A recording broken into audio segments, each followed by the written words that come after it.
사도신경으로 신앙 고백하십니다. 나는 전능하신 아버지 하나님 천지의 창조주를 믿습니다. 나는 그의 유일하신 아들 우리 주 예수 그리스도를 믿습니다. 그는 성령으로 잉태되어 동정모 마리에게서 나시고 본디오 빌라도에게 고난을 받아 십자가에 못 박혀 죽으시고 장사된 지 사흘 만에 죽은 자 가운데 다시 살아나셨으며 하늘에 오르시어 전능하신 아버지 하나님 우편에 앉아 계시다가 거기로부터 살아있는 자와 죽은 자를 심판하러 오십니다. 나는 성령을 믿으며 거룩한 공교회와 성도의 교제와 죄를 용서받는 것과 몸의 부활과 영생을 믿습니다. 아멘. 찬송가 285장 찬송 부르십니다. 285장 찬송. Amen.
아침에 하나님께서 우리 모두에게 주시는 생명과 진리의 말씀은 마태복음 12장 38절에서 42절까지 말씀입니다. 한 절씩 교독하시겠습니다. 마태복음 12장 38절. 그때 서기관과 바리새인 중 몇 사람이 말하되 선생님이여 우리에게 표적 보여 주기를 원하나이다.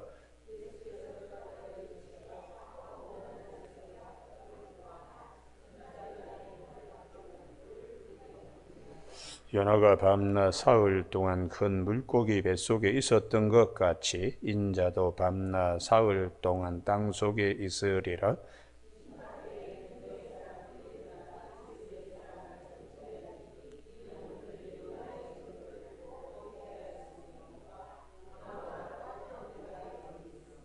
같이 읽습니다. 심판때에 남방 여왕이 일어나 이 세대 사람을 정죄하리니 이는 그가 솔로몬의 지혜로운 말을 들으려고 땅끝에서 왔음이거니와 솔로몬보다 더 큰 이가 여기 있느니라. 아멘. 오늘 40절 말씀에 요나가 밤낮 사흘 동안 큰 물고기 뱃속에 있었던 것 같이 인자도 밤낮 사흘 동안 땅속에 있으리라 하는 말씀 중심으로 요나의 표적 예수 부활이라는 제목으로 말씀을 나누겠습니다. 화분이 중요한 것이 아니고 화분 속에 있는 꽃이 중요합니다. 우리가 정말 꽃을 사랑해야지 화분을 사랑하면 안 됩니다. 금으로 되어 있는 화분일지라도 꽃이 생명이 없으면 그것은 조화입니다. 우리의 신앙생활도 육적인 것에 너무 지나친 관심을 갖기가 쉬운데 중요한 것은 내 영혼입니다. 꽃을 사랑하듯이 내 영혼을 사랑해야 하기 때문에 오늘 이 본문은 대단히 중요한 말씀입니다. 우리는 주님께서 위대한 초청, 수고하고 무거운 짐진 자들아 다 내게로 오라 내가 너희를 쉬게 하리라. 참 안식에 이르는 길은 제자들이 밀밭 사이를 지나면서 미리삭을 틀어서 입에 넣은 배고픔으로부터의 자유가 있는 것도 참 중요합니다. 또 석수장이 손 마른 자의 병을 고쳐주는 육신의 질병 고침받는 것도 우리가 참 중요합니다. 그리고 더 나아가서 귀신 들린 자가 예수님 때문에 귀신이 나가는 일은 또 더 중요합니다. 그러나 이 모든 것들보다 더 중요한 것은 우리 영혼이 살아서 부활에 참여하는 겁니다. 할렐루야.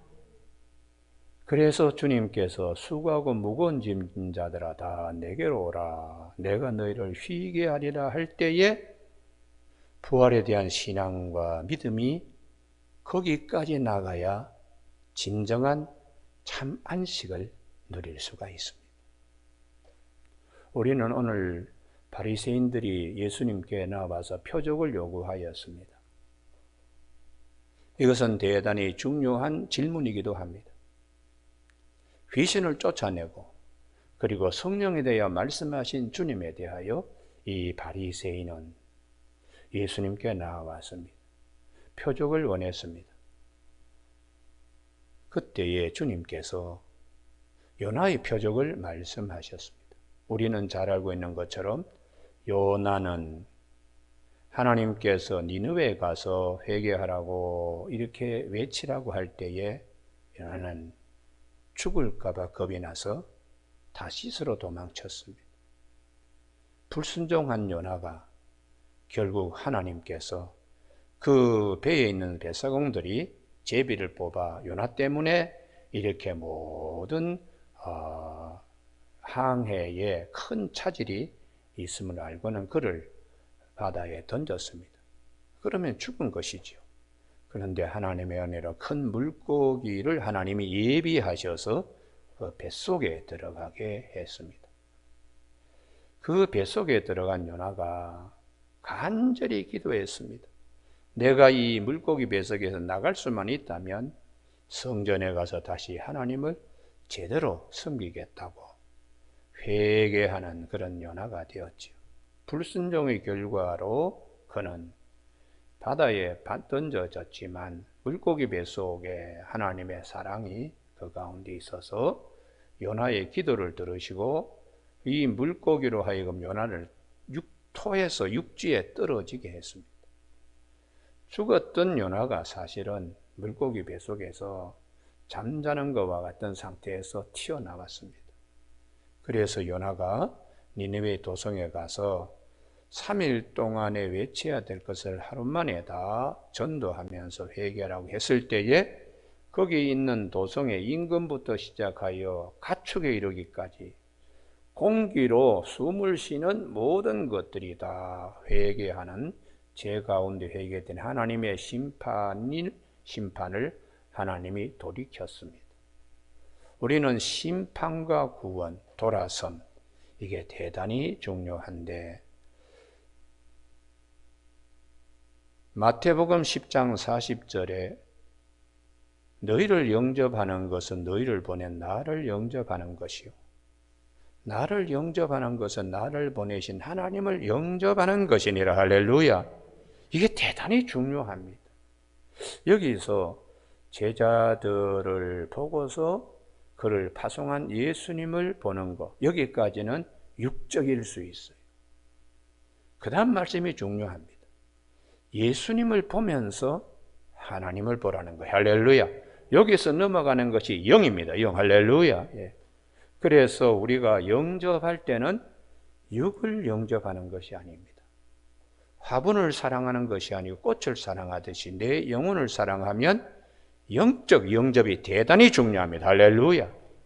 그래서 성령에 대한 말씀을 어제 아침에 살펴본 대로 마지막 우리를 도와주시는 성령님을 거역하면 되지 않는다. 왜냐 그러면 영적으로 넘어가는 자리니까. 할렐루야. 그래서 우리가 영접하는 자, 그 이름을 믿는 자들에게는 하나님의 자녀가 되는 권세를 주셨는데 그 다음에 13절 말씀, 이는 혈통으로나 사람의 육정으로나 온 뜻으로 된 것이 아니고 하나님께로서부터 난다고. 할렐루야. 이게 육이 아니고 영으로 이렇게 말씀하시는 거예요. 그래서 요한복음 6장 63절에 살리는 것은 영이니 육은 무익하니라. 할렐루야. 내 말이 곧 영이요 생명이라고 말씀을 하셨습니다. 그래서 예수님은 이 유대인들이 주로 표적, 하나님이 당신을 보내주신 뭐 이런 증거가 뭐냐 이걸 자꾸 따지는 거예요. 그래도 육적인 것을 보는 것으로 끝나고 영적인 자리에 못 들어가는 겁니다. 이게 굉장히 안타까운 거예요. 그래서 요한복음 6장에 오병이어의 기적을 행하신 주님 앞에서 사람들이 떡을 먹고 배부른 까닭으로 예수님을 왕으로 모시려고 그랬어요. 그래서 예수님이 이를 거절했습니다. 너희가 나를 찾는 것은 표적을 구하는 것이 아니고 배부른 까닭이다. 영적인 자리까지 들어가지 못하고 육적으로 배부른 거, 그것 때문에 나를 따르는 거냐, 이렇게 주님이 말씀하셨습니다. 그래서 썩을 양식을 위하여 일하지 말고 육적인 단계에 머물지 말고 썩지 않을 양식을 위해서 일하라. 영적인 단계로 아주 깊은 관심을 가지라고. 이는 곧 인자라고. 하나님이 인쳐서 보내신 당신이라고. 내가 생명의 떡이다. 나를 믿는 자는 죽어도 살겠고. 할렐루야. 그래서 우리에게 이 영적 축복에 대한 말씀을 하시는 겁니다. 그래서 사도 바울도 우리 유대인들은 표적을 많이 구하는데 이게 안타깝다. 나도 예전에 그랬다. 이 단계가 육적인 단계에서 영적인 단계로 넘어가야 되는데 이것은 십자가와 부활로만 이 은혜의 세계에 들어갈 수 있다는 거예요. 그래서 고린도전서 1장 18절에 십자가의 도가 멸망하는 자들에게는 미련한 것이지만 구원을 받은 우리에게는 하나님의 능력이 됨이라고.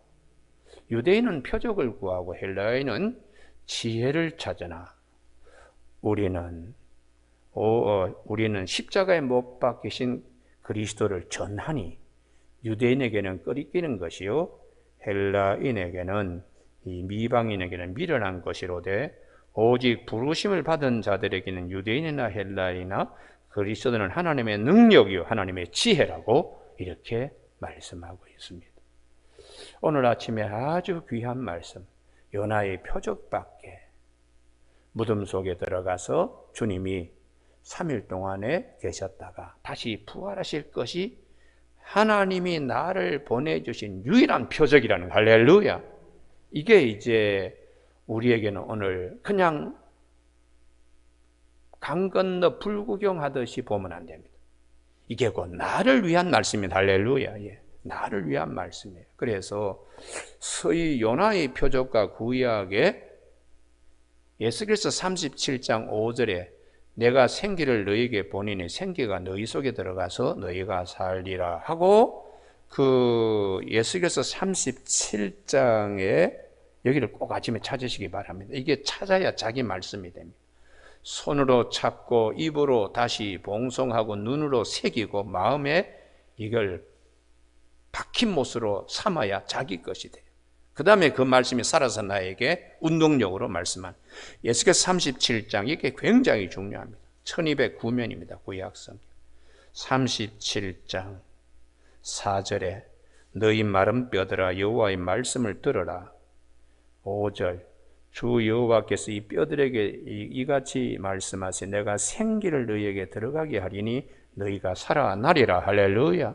이게 부활에 대한 말씀인데 이게 12절에 보시면 내 백성들아 내가 너희 무덤을 열고 너희로 거기서 나오게 하고 할렐루야. 그 다음에 14절 말씀에 다 같이 읽습니다. 시작. 내가 또 내 영을 너희 속에 두어 너희가 살아나게 하고 할렐루야. 이 말씀.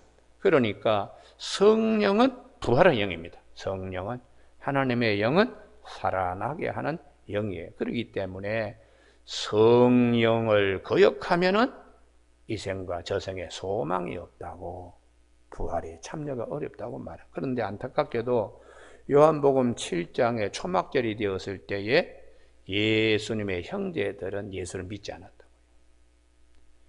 육적인 관계로만 생각하니까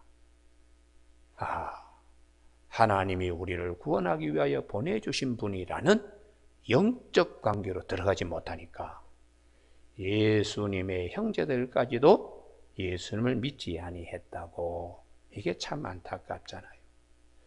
그래서 영접하는 자, 그 이름을 믿는 자들에게는 하나님의 자녀가 되는 권세를 주셨으니 이는 혈통으로나 육정으로나 사람의 뜻으로 되는 것이 아니고 하나님께로서 났다고. 그래서 요한복음 3장 3절에 니고데모가 왔을 때에 어떻게 거듭날 수 있습니까? 거듭난다는 말, 물과 성령으로 거듭나지 아니하면 하나님 나라를 볼 수 없다. 거듭난다는 것은 나내주를 보시면 위로부터 난다는, 위로부터요. 성령이 오셔서 우리의 속사람을 새롭게 하는 것이죠. 그러면 내 안에 성령이 계시기 때문에 성령은 부활에 참여시키는 영입니다. 할렐루야. 그래서 사도 바울이 우리 유대인들은 이 세계까지 못 들어가니까 답답한 거죠. 답답한 거. 그래서 빌립보서 3장 14절에 보면 내가 표대를 향하여 하는 표대, 그 앞에 말씀에 보면은 내가 어떻게 해서든지 부활에 참여하려 함이라. 내가 이미 잡은 줄로 생각하지 않고 얻은 것으로 생각하지 않고 앞에 있는 것을 잡으려고 부활에 참여하려고 표대를 향하여 열심히 뛰어간다고 그렇게 사도 바울은 그래서 이 세상의 모든 것을 배설물로 여긴다고 그는 고백하고 있습니다. 그래서 사도 바울은 사람이 제일 모든 건 다 믿지만 부활을 잘 믿지 못하는 이게 사도 바울에게는 굉장히 마음 아픈 겁니다. 그래서 고린도 전서에 성령의 은사로 방언도 받고 통변도 하고 예언도 하고 많은 은사가 있지만은 그것보다 더 중요한 것은 부활입니다. 그래서 고린도전서 15장이 가장 깁니다. 그러면서 사람이 죽었다가 살아난 일이 없으면 예수님이 어떻게 살아나셨겠는가? 나도 예수님의 부활에 대해 처음에 믿지 않았습니다. 그리고 그 헛된 소리 하는 사람을 잡아가지고 옥에 집어넣으려고 대제사장들에게 공문을 받아가지고 이들을 잡으러 가는 다메섹 길에서 부활하신 예수님을 만나가지고 사금파리처럼 사도 바울이 박살이 나고 거기에서 다시 새 사도 바울이 다시 만들어지게 됩니다. 그래서 사도 바울은 나는 나는 예수 그리스도와 십자가 외에는 알지 아니하기로 작정하였다. 그 이유는 부활입니다. 부활. 그래서 예수님이 부활의 첫 열매가 되시면 잠자는 자의 모든 자의 첫 열매가 되신 것이다.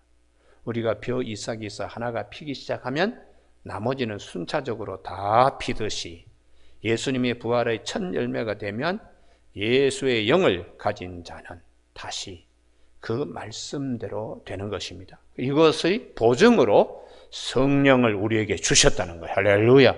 그래서 고린도 후서 5장 5절을 아침에 꼭 찾으시기 바랍니다. 이게 자기 말씀이에요.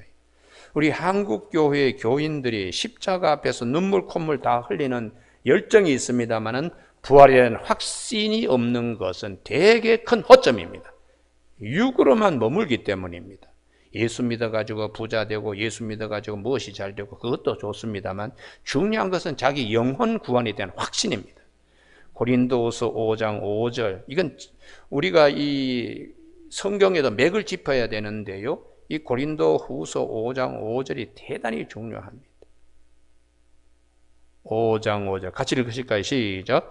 곧 이것을 우리에게 이루게 하시고 보증으로 성령을 우리에게 주신 이는 하나님이시라. 보증금으로 라는 뜻이에요. 부활에 참여하게 되는. 그래서 그 위에 4절에 보시면 죽을 것이 생명에 삼킨 바 되게 하려 함이라. 이게 요나의 표적과 같은 것이요. 생기가 들어가서 우리가 사는 것이요. 부활하신 주님에 참여하는 것이기 때문에 우리가 사망이 찾아와도 나는 부활에 참여한다. 할렐루야. 이 믿음이 있어야 참 안식이 우리에게 이루어지는 것입니다. 수고하고 무거운 짐진 자들아 다 내게로 오라. 내가 너희를 쉬게 하리라 할 때의 그 쉼은 육체적인 노동으로부터의 자유, 또 병으로부터의 자유, 배고픔으로부터의 자유, 그런 것보다 더 깊은 것은 죽음으로부터의 자유입니다. 죽음으로부터예요. 그렇게 돼야 참 안식이 되고, 그래서 요한복음 20장 1절에 주님이 부활하신 안식 후 첫날, 이게 부활하신 주일이 되거든요. 그래서 막달라 마리아하고 베드로가 그 빈 무덤을 이제 보고 막달라 마리아가 부활하신 주님을 제일 첫 번째 목격하고는 제자들이 모인 곳에 와서 증언하는 것인데요. 처음에 제자들은 믿지 않았어요. 그래서 제자들이 모인 곳에 부활하신 주님이 오시자 문이 닫혔는데도 들어오시는 거예요. 이게 영체이기 때문에 그렇습니다. 그래서 손에 허리에 못자국과 창자국을 보여주시면서 부활의 주님을 그들에게 이렇게 증거하게 했습니다. 근데 한 사람이 빠졌어요. 도마입니다. 다들 봤다고 하는데 도마는 내가 내 손으로 확인하지 않고는 내가 믿지 못하겠다고 할 때 일주일 후에 다시 다음 주일이 되어서 주님이 도마가 있는 곳에 왔습니다. 그때 도마가 얼마나 부끄러움과 함께 얼마나 감격스럽고 감격스러움과 함께 얼마나 부끄러움으로 땀을 흘렸겠습니까? 그때에 주님이 우리 모두에게 주시는 말씀이 너는 보는 거로 믿느냐? 보지 못하고 믿는 자들은 복되다고 말씀하셨어요. 믿음은 꼭 내가 만져봐야 내가 믿습니까? 말씀을 보고서 내가 믿는 것이 참 믿음입니다. 구약의 모든 말씀, 아브라함을 우리가 말씀 속에서 만나잖아요. 요셉도 말씀 속에서 만나야지 내가 요셉을 내 눈으로 만나지 않고 손으로 요셉을 만지지 않고는 요셉 못 믿겠다. 이런 식의 사고는 참 믿음이 아닌 것입니다. 향기는 맡아보아야 알고 음식은 먹어봐야 알듯이 하나님의 세계는 믿어봐야 아는 것입니다.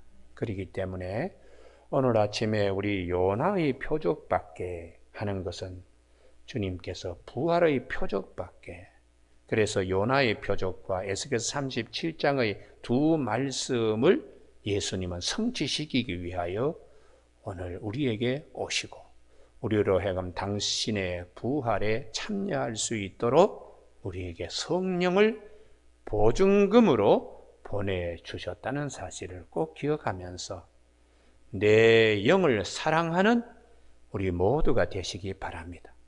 화분보다 꽃을 더 사랑하듯이 내 육신의 장막보다 내 영을 더 사랑하는, 말씀으로 내 영을 더 경고케 하는 축복들이 있는 아침 되기를 주님의 이름으로 축원합니다. 기도하시겠습니다. 하나님 아버지, 우리 사람은 영과 혼과 육으로 이루어져 있는데 우리 육에 대한 많은 것들을 염려하고 투자하고 사랑하고 다듬어 가지만 영혼이 훨씬 더 소중한 것을 우리가 깨닫습니다. 이 온 세상을 다 가지더라도 목숨을 잃어버리면 무슨 소용이 있겠냐고 주님이 말씀하셨는데, 영혼 구원에 대한 기쁨과 감사, 성령으로 우리에게 보증을 주시고 부활에 참여하는 귀한 언약의 약속을 해주신 주님이시여, 나는 부활이요 생명이니 나를 믿는 자는 죽어도 살겠고 무릇 살아서 나를 믿는 자는 영원히 죽지 아니하리, 이것을 내가 믿느냐라고 하시며, 내 말이 내가 믿으면 하나님의 영광을 보리라 하지 아니하냐는 말씀대로 우리 모두에게 참 안식, 부활에 참여하는 큰 기쁨으로 신앙생활하며 성령님과 더불어 충만한 믿음 생활에 부족함이 없게 하여 주시기를 원하오며 예수님 이름으로 기도드립니다. 아멘. 하늘에 계신 우리 아버지, 아버지의 이름을 거룩하게 하시며 아버지의 나라가 오게 하시며 아버지의 뜻이 하늘에서와 같이 땅에서도 이루어지게 하소서. 오늘 우리에게 이루어갈 양식을 주시고 우리가 우리에게 잘못한 사람을 용서하여 준 것 같이 우리 죄를 용서하여 주시고 우리를 시험에 빠지지 않으시고 악에서 구하소서. 나라와 권능과 영광이 영원히 아버지의 것입니다. 아멘.